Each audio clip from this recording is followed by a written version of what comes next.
안녕하십니까. 이번 시간에는 우리가 속이는 것에 대항하는 진실에 대해서 생각해 볼까 합니다.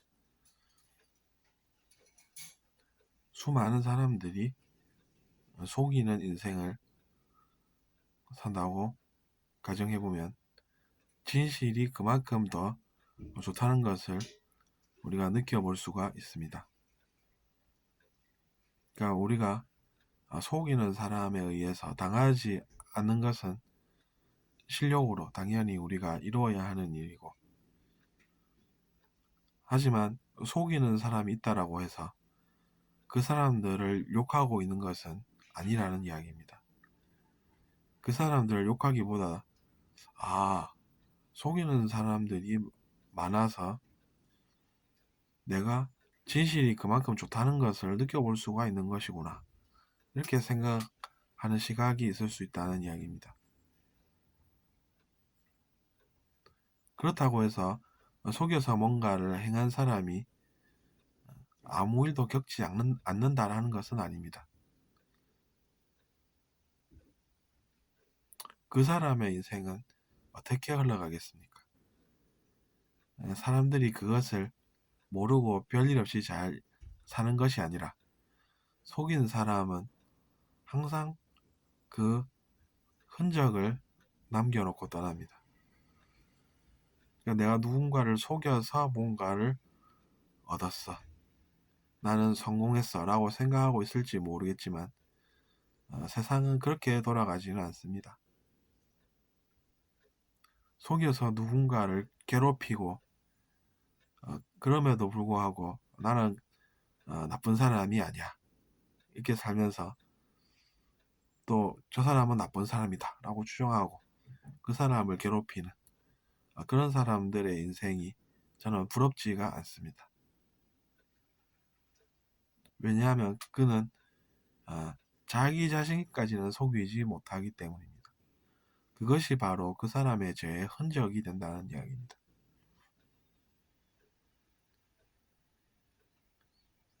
마음속에 두려움이 있는 사람은 자기 자신을 못 속이기 때문에 결국에는 그것이 그의 행동 속에서 드러나게 됩니다. 죄도 마찬가지로 그 사람이 죄를 짓고 모두를 속일 수 있다고 믿더라도 자기 자신은 속이지 못함으로 인해서 그 죄가 성공하지는 못한다는 이야기입니다. 왜냐하면 죄를 짓고 나면 사람들이 그것을 알면 안 돼 라는 생각을 하게 되는 것이죠. 그 생각에 빠진 채로 그 사람은 행동도 그런 행동을 하게 되어 있다는 이야기입니다. 그러면 사람들이 볼 때는 저 사람이 지금 뭐 하나 이러면서 저 사람이 그렇구나 이렇게 또 알고 지나간다는 것이죠, 한마디로. 그러니까 우리가 죄를 지으면 그것이 다 드러나게 되는 것이 인생이라는 이야기입니다.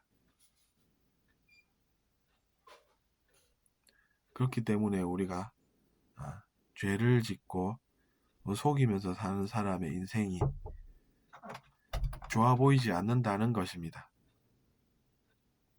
저는 그렇습니다. 그래서 제가 그런 사람들을 보면 그냥 그렇게 사는구나, 내가 그 사실을 알았어, 나야 뭐 그런 삶을 부러워하진 않으니까. 근데 그렇게 성공을 할 수 없다라는 것을 잘 못 느꼈을 때는 저도 근데 그렇게 살면 어떻게 될까 이런 생각은 해볼 수가 있습니다. 그런 호기심, 즉 궁금함으로 인해서 그것을 알아보고 그러다 보면 이제 저처럼 다 알 수가 있게 되는 것이 인생이라는 이야기입니다. 진실을 알아가는 것이 바로 이제 진리에 접근한다는 이야기입니다. 사람들이 진리라고 얘기하는 것이 뭐 딴 세상에 있는 새로운 뭐 전혀 다른 무언가가 아니라 우리가 현실 속에서 알아가는 진실들, 그 진실들을 계속해서 알아가다 보면 더 큰 진실들을 알 수 있다는 것입니다. 그러니까 우리가 진실을 알려고 노력하는 사람은 더 큰 진실까지도 알아가게 되는데, 그것이 바로 진리라는 이야기입니다.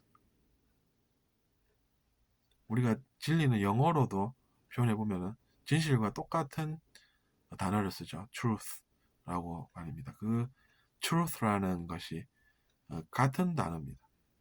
그게 왜 같은 단어일지 생각을 해보면 우리가 그런 것들을 알 수 있다는 이야기입니다. 그냥 진실이니까 우리가 알아야 되고 또 알게 되는 것이 바로 그 진리이지, 뭐 다른 것이 아니라는 이야기입니다. 뭔가 뭐 다를 것 같고 막 그런 막연한 신비감이 잘 모를 때는 있을지 몰라도 다른 것이 아니라 우리가 진실을 알아가는 그 과정이 바로 진리 탐구라는 것입니다. 그렇기 때문에 자기 자신을 속일 수가 없는 것이 죄고, 그 사람이 죄를 지으면 그것이 어떻게든 다 드러나게 되기 때문에 우리는 그런 것에 집중하지 말고 더 나은 무언가를 알아보아야 한다는 이야기가 되는 것입니다. 들어주셔서 감사합니다.